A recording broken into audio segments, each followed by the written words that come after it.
हमारी सत्संग ने सुनकर ये मन पक जाता है। अन्य सोचा बस मैंने सब कुछ ज्ञान हो गया, खाक ज्ञान हो गया। इस ज्ञान को तो अंतिम सांस तक आधार बनाना पड़ेगा, सत्संग सुनते रहना पड़ेगा। चार बात सीख कर वक्ता बन गए, यहाँ से सुनकर आप कहने लगे, बनाने बताने लगे, क्योंकि ये ऐसा ज्ञान है, इस ज्ञान को सुनकर आम आदमी प्रशंसा करने लग जाएगा और वह फिर उसको वो प्रशंसा ले डूबेगी प्राणी को। तो यह प्रभुता की भूख भी जीव का नाश का कारण बन जाती है। धर्मदास ने सोच बैठा था मैंने सारा ज्ञान हो गया, वहाँ जाकर पता चला, कहने लगा जी मैं तो वहीं खड़ा था जहाँ से चला था, आपने मेरी आँख खोल दी भगवान। हे परमात्मा मुझे यहाँ से भेज दो, न मैं भी इस दलदल में फिर फंसूंगा। तब धर्मदास जी ने जीवित समाधि ली वहाँ पर कि मन भेज दो दाता। परमात्मा बोले ठीक है बैठ इस गुफा में, आगे पत्थर ला दिया। वो तो मालिक ने भेजना ही था, भेज दी उसकी आत्मा। उससे पहले धर्मदास जी को संतुष्ट किया, कहा कि भाई देखो, धर्मदास जी को फिर भी रह कर बातें यह दाम थी, अगर जी दया करियो आप। तो परमात्मा ने कहा था कि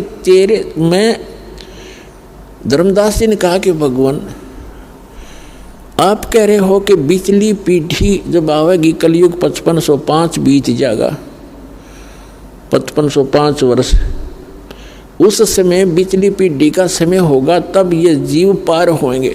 तब धर्मदास जी ने कहा कि परमात्मा आज तो आप बता रहे हो कि कलयुग डे बाय डे बिगड़ेगी बात सारी, दिन प्रतिदिन लोगों की वृत्ति खराब होती जाएगी कलयुग में, और जब घोर कलयुग आओगा तब तो सब लुटेरे हो जाएंगे, शराबी कवाबी हो जाएंगे। तो परमात्मा 600-500 वर्ष पहले आगे जब ये समय आएगा, उस समय तो लोग और ज़्यादा बिगड़ जाएंगे, तब कैसे पार होंगे वो, और मेरे वंशज कैसे पार होंगे।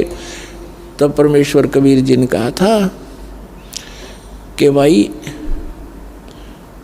ये 12 पंथ चलेंगे काल के, और 12वां पंथ गरीबदास का होगा, और उस गरीबदास के द्वारा मैं अपनी महिमा की वाणी पुनः प्रकट कराऊंगा, और उस गरीबदास वाले पंथ में आगे चल के धर्मदास मैं स्वयं आऊँगा, और मैं फिर उनको सबको पार करूँगा। बेशक किसी की कैसी ही वृत्ति हो जाएगी, क्योंकि बगैर ज्ञान के तो आत्मा ये जीव गलती पे गलती करता ही रहता है। जब इसको ज्ञान हो जाएगा फिर ये हाथ भी नहीं लाओगा उन बुराइयों को जो भक्ति बाधक होंगी। तो मैं स्वयं जाऊँगा, उन सबको फिर से नए सिरे से ज्ञान दूंगा, और धर्मदास सतयुग जैसा माहौल बनाऊंगा पूरे विश्व में, और मैं सतनाम दूंगा, सारनाम दूंगा, सब शिक्षित करूंगा पहले।